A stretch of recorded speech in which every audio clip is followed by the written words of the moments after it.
Hey everyone, hope everyone's doing well and staying safe these days. As you saw from the unboxing video, I did get my hands on the Surface Pro 9. This is actually the one in a green color, or the forest color as they actually call it. I do have a keyboard that actually matches this color. And this is actually the Core i5 model with 8 gigabytes of RAM and 256 gigabytes of hard drive SSD space built in. And obviously, just like the previous model, the Surface Pro 8 and the 7 Plus, you do have the option to go ahead and exchange that little SSD on the back, which I'll get to in a little bit. So really happy to get my hands on this particular device, do a couple little tests on it and see how basically it runs in terms of benchmarking, video playing, maybe even a little gaming, just some other little stuff here. I did go ahead and get the entire suite of Windows 11 updates all installed, so we're pretty much here good to go, as well as installed Microsoft Office, some other applications here as well too, such as another browser, in this case Mozilla Firefox. Maybe I'll even go ahead and install Chrome and just get everything all pretty much and ready to go here. Let's just go open up Task Manager just to take a quick look. You can see here the Core i5 12th generation Intel CPU right over here. Looks like there's about a little 12 threads here. As you can see down here, 10 cores, 12 logical processors. So looking forward to actually seeing what this device can actually handle, taking a look at battery life and other little options that it can have. Surface Pro 9 is actually pretty much identical to the Surface Pro 8 in terms of form factor and screen bezel, screen size, and just basically how the device looks itself. Possibly not color. Obviously there's a couple more options and I'll get into that in just a moment. But one thing I immediately noticed about the 9 is that they moved the twin USB-C or Thunderbolt connections on the left side of the device over here. Previously they were on the right side. So on the left side you do have here two USB-C connections. Again, Thunderbolt connection, so they can actually handle external monitors and even eGPUs if you really want to throw that into it. And let's go ahead and take a look at the other side here. You immediately see there's your Surface connection to plug in a dock, or just basically your 65-watt charger, or another charger you might have that basically uses for the Microsoft Surface devices here. Immediately, one thing I also noticed right now is that there is a lack of a headphone jack. There's none here, and there's none on the other side where the Surface Pro 8 previously actually had. And taking a look at the back, we do have a little camera here on the back. Taking a look on this side here, you can also see this little slit area basically all around the top, and that's basically your ventilation area. So once this thing starts doing some work, particularly handling some Windows 11 updates or whatnot, you can actually hear a little bit of a fan noise coming out of here and even feel the ventilation of the air coming out. Let's go ahead and put this on the bottom here. On the top, not to be ignored, is basically your power button and the volume up and down button as well too. I'm just going to go ahead and turn this off. Basically just knocking the device into sleep mode. I'll go ahead and show you one other thing. There's a bunch of information here. Of course, down here there's also your serial number and the Microsoft logo. But over here you do have the area where you can go ahead and have this removed. And I believe this is actually being held by magnet. So I believe once you give this a nudge, this little door and compartment will open up and allow you to access the SSD, which is removable. There's currently a 256 gigabyte one in here. But other models are actually available here up to like 1 to 2 terabytes. I actually have seen Corsair selling a 1 terabyte drive between $80 to $90, which definitely in terms of price have actually come down for this particular form factor of NVMe SSDs.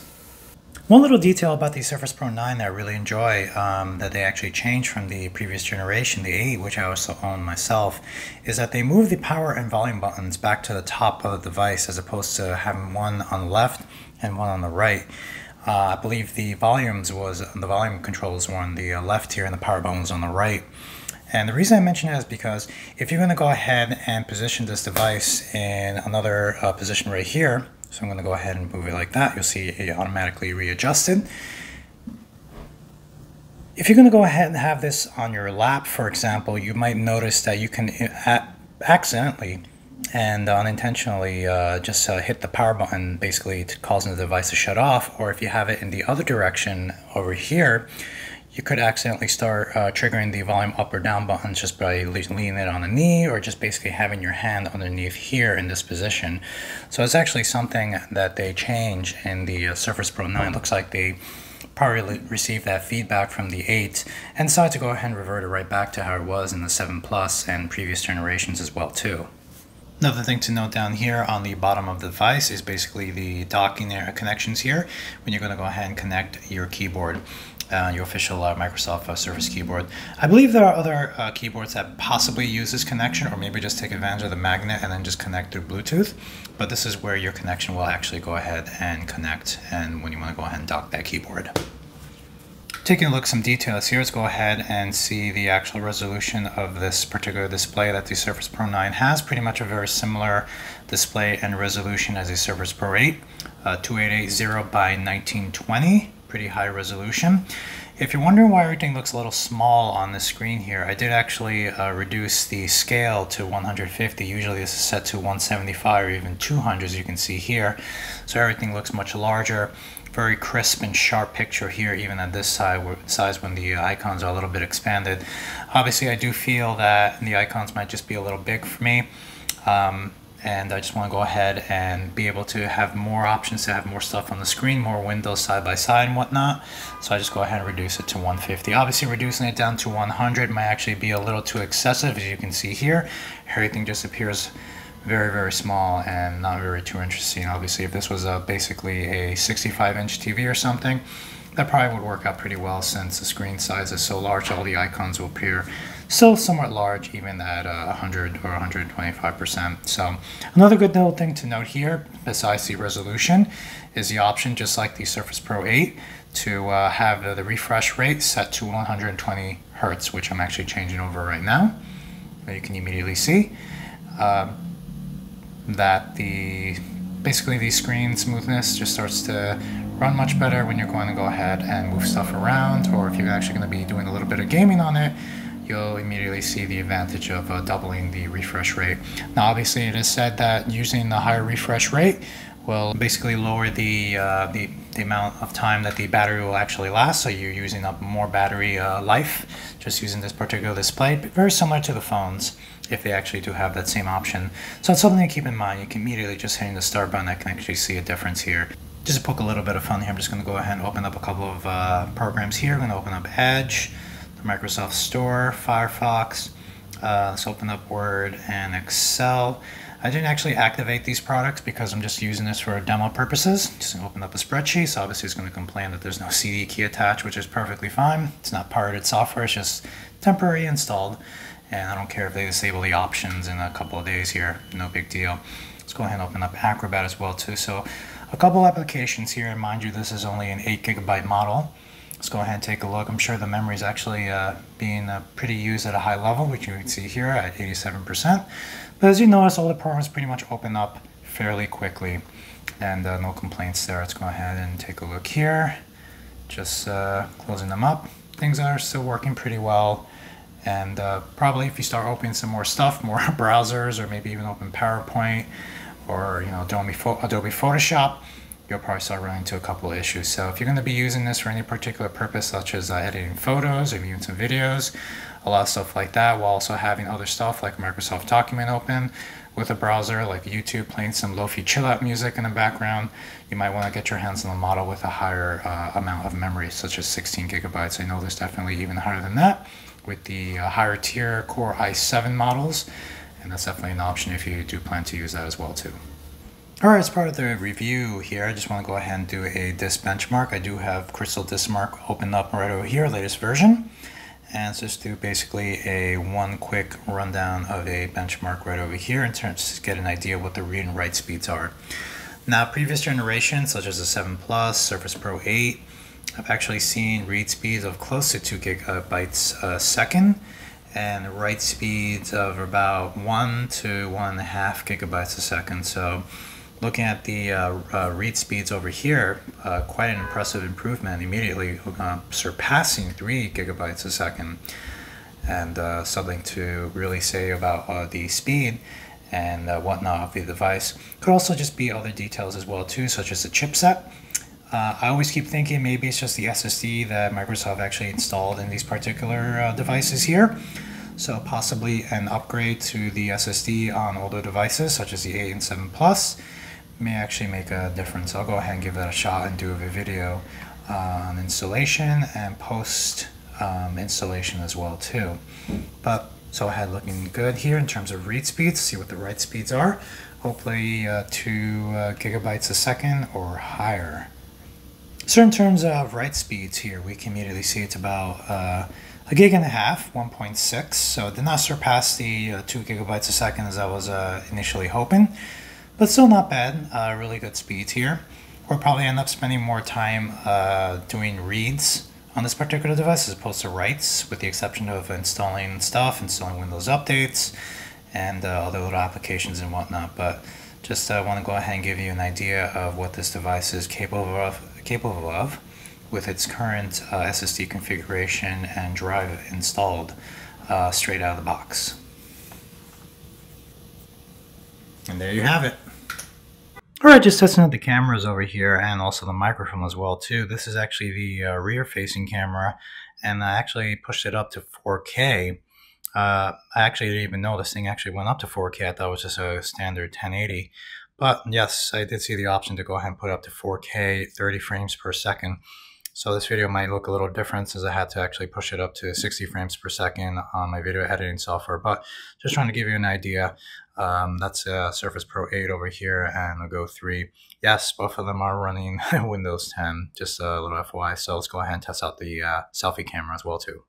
Hey there, I just actually lifted up my glasses because I realized the screen was reflecting, so it kind of looked like I had them short circuit eyes or something. So I just want to go ahead and just show you what the selfie camera actually looks like here. And just a little bit of a view here, just testing out the microphone. I'm holding the tablet about, I would say about a foot away from you right now. And also is basically how it's going to be looking and sounding if you actually use this on a Zoom or a Microsoft Teams call. Just basically not using an external microphone or any particular, external webcam like the Logitechs or anything like that. Using a little chat box. So here we are. Basically, video quality here is 1080, I believe, 30 frames per second, so nothing really to brag about. But this is a selfie camera, so you're not anticipating the best kind of video quality or picture quality to actually be on here. But here's your option, and this is what it looks and sounds like. In terms of battery, I pretty much had this device at around 95 to 92%, 92 and 95%. Not fully charged, but basically in the higher 90 tier. And at the start of the video when I was just basically doing some other stuff and getting everything ready to roll and everything, looks like the battery's actually gone down to about 80%. So there's always a couple of factors here. I did go ahead and reboot the device a couple of times. I'm probably going to go ahead and do that right now just to give an idea of how long it takes to actually fully boot up in terms of restart and full shutdown. But it looks like the battery life is probably on par with the 8, but I guess we'll really just see later on when I do a couple of little videos. I don't currently have it plugged in. I'll go ahead and plug it in when I'm doing that so we can get the full output on the device. So let's go ahead and just do a quick restart and full shutdown little test over here. So I'm just going to do a restart.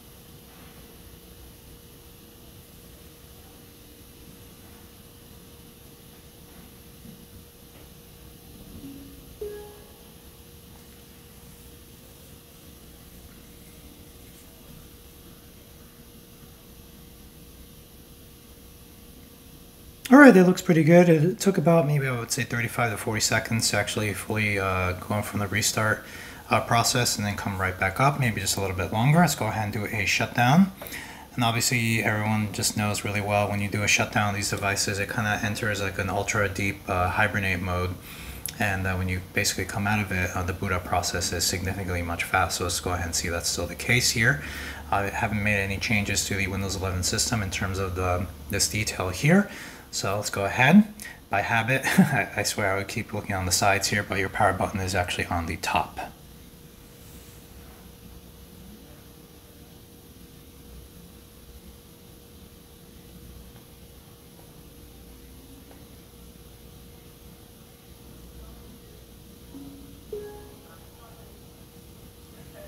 Alright, fully booted up here.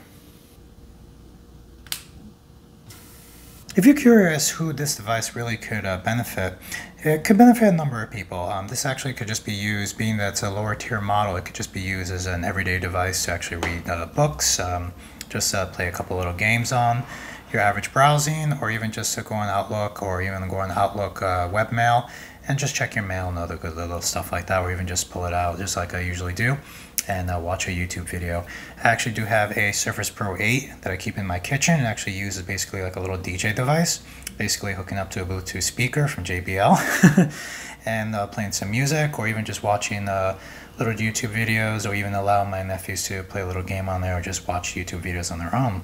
Another cute little thing I've actually used the Surface Pro 8 for, and this device actually immediately will fall into that factor over here. Go ahead and play some emulated games on it. This device does have the ability to go ahead and have an Xbox controller connected via Bluetooth, or even through the little wireless adapter, which might be a little difficult considering there's no USB-A connections here. But immediately, if you get your hands on an adapter, you can actually go ahead and sync up multiple controllers to this. So it'd be an amazing little device to go ahead and play a couple of games on, and you know, just basically do a little head-to-head. Very useful. You're going to be taking an international flight from another country, and someone did actually catch me playing Mario Kart on one of these devices on the plane once, which was pretty funny. Speaking of planes and taking flights, I'm going to go ahead and play a little video here, a little travel video here. This one was actually filmed in London, and I'm going to go ahead and see how it actually performs in terms of playing 1080, 1440, or 2K, and of course your standard 4K video here on YouTube here. And again, I always like to note a little disclaimer here. If anyone sees there's an ad blocker here, I'm actually playing my own video. I just thought it's a little to have my own ads play on the video if I'm actually playing it itself. So there you go. Just want to give that little explanation. And let's go ahead and play this video right over here. So right now we are actually playing at 1080. I'll leave this little menu popped up so you can immediately see that. I did go ahead and disable ambient mode since sometimes it does interfere. It uses up a little bit more power. It's still something that personally is a little questionable to me future here, but it's always there if you like it. You know, great. But it has been known to use a little bit more of GPU related power, and obviously occasionally causes videos to stutter on lower end devices. So I go ahead and just turn it off.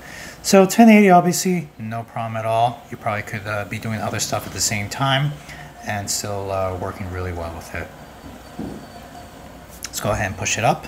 This device does have much higher resolution than 1080. I'm going to go ahead and push it up to 1440, and then we'll full screen it one more time. Jumping to higher resolutions, I always pause it for a second just so it can buffer, and then we just go ahead and play again.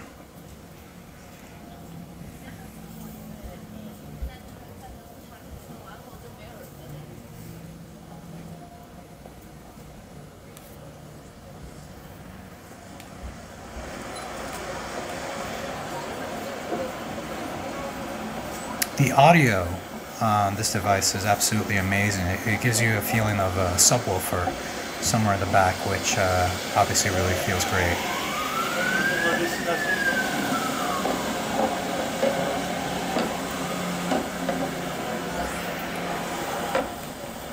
I'm going to go ahead and bring this up to 4K and see how we do.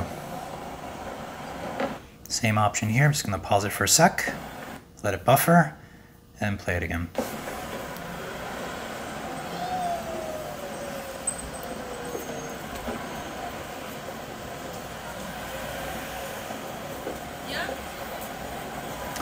Now you might be saying, well, I'm noticing a little bit of like a skip, like it stops for a very small amount of time and the video just keeps playing.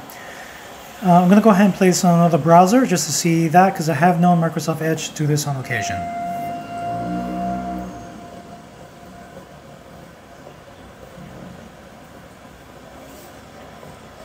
Amazing picture on this device. This video turned out pretty well, and when doing messing with it in Adobe Premiere Pro, I immediately chose one of the higher options when rendering, so not a lot of quality was lost when uploaded and messed around by YouTube, so to speak. playing absolutely fine. So I'm going to go ahead and just try to play this on Mozilla Firefox and see how the video plays. Alright, just brought up the same video here, the London walk video here, and I can immediately feel the back of the device getting a little toasty to some degree. This is just basically the bare back of the device, you know, obviously feeling here, feeling the stand, I don't feel anything obviously. But I'm going to go ahead and play the video here. Right now we have it in 1080. I think go ahead and rewind a little bit. Kind of play the same section that we were playing before.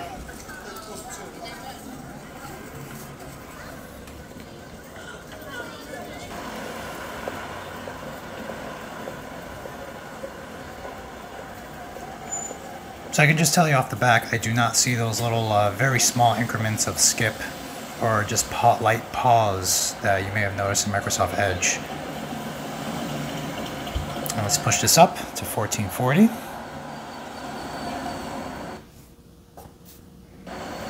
Same thing before, just pause for about a second and then play.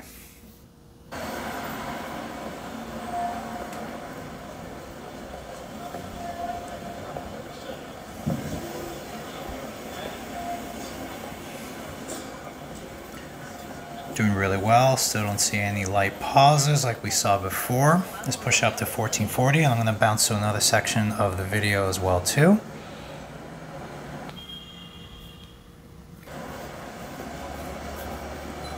Pause for a second, almost forgot there.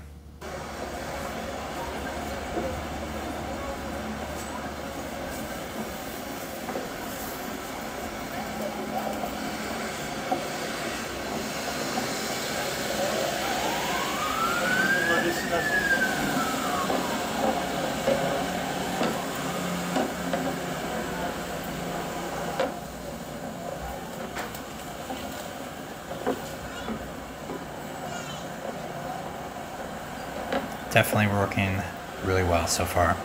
Then go ahead and pause it and jump to another section in the video. There's obviously a lot more crowd, but this video is actually pretty long. Feel free to check it out yourself. It's basically just walking from one section of London all the way back to around the area of Hyde Park. Took a good hour and change and ended up in the West End section of London where all the theaters are and whatnot. Go ahead and pause it, jump again. It's a more lively area. There were some sections in this video where I was basically just walking completely aimlessly on my own. Pretty nice way to actually sightsee to some degree, as long as you don't get fully lost and have absolutely no idea where you are or how to get anywhere.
So while not on the higher tier level of powerful and extreme gaming here, this really cute remake of the original Oregon Trail game that's available for mobile phones as well as Windows here as well too, as you can see.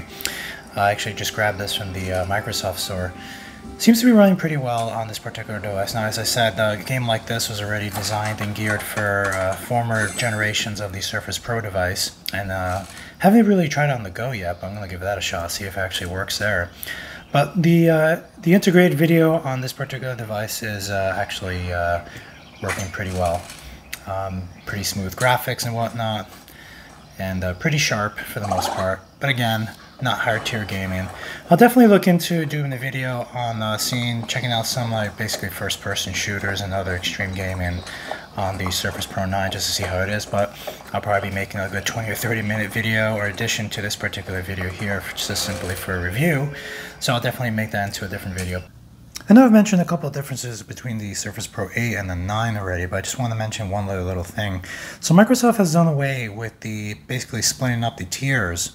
And what I mean by that is, obviously you may have noticed in previous generations, at least for the last 2 to 3 years, there actually have been 2 different versions of the Surface Pro 9, one basically using an Intel-based processor, and one using Microsoft's own processor based on mobile processors, Qualcomm or some other company like that. And they've actually split those up in between like the Surface Pro 7 and the Surface Pro X. They've now actually done away with that and just basically put it into one model over here, just with multiple options, kind of very similar to how you can choose the colors, the hard drive space, and the RAM. You can now go ahead and choose which processor you're going to have. Now, obviously, previously you could always choose between Core i5, even i3 in some older models, and of course the higher tier Core i7, obviously increasing the price significantly, quite a bit.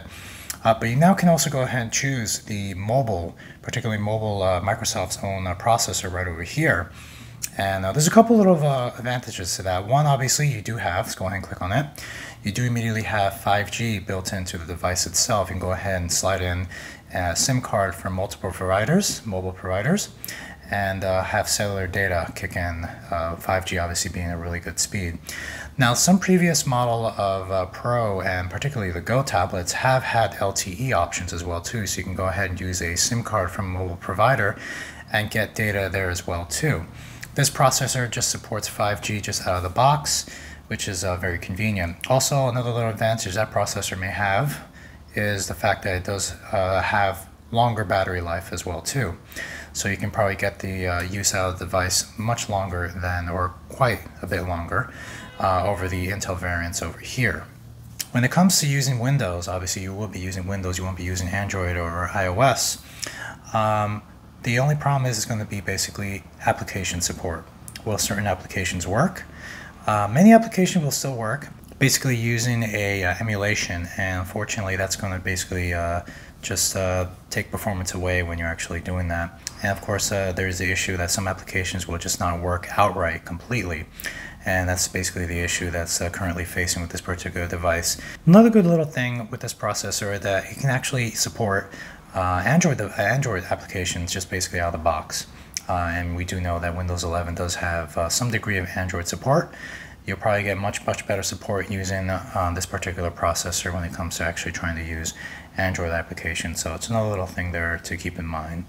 But again, if you're going to actually be using Windows as your main OS here, as I am right now, not being able to use some applications because of the processor emulating the application, and of course that may not even be 100%, or just not being able to use it at all, will severely limit the options here. So eventually, I know there's probably been some improvement in terms of application support for this particular Microsoft processor, but for the time being, it may not just be up your alley if you're just really trying to use Windows and everything that comes with it.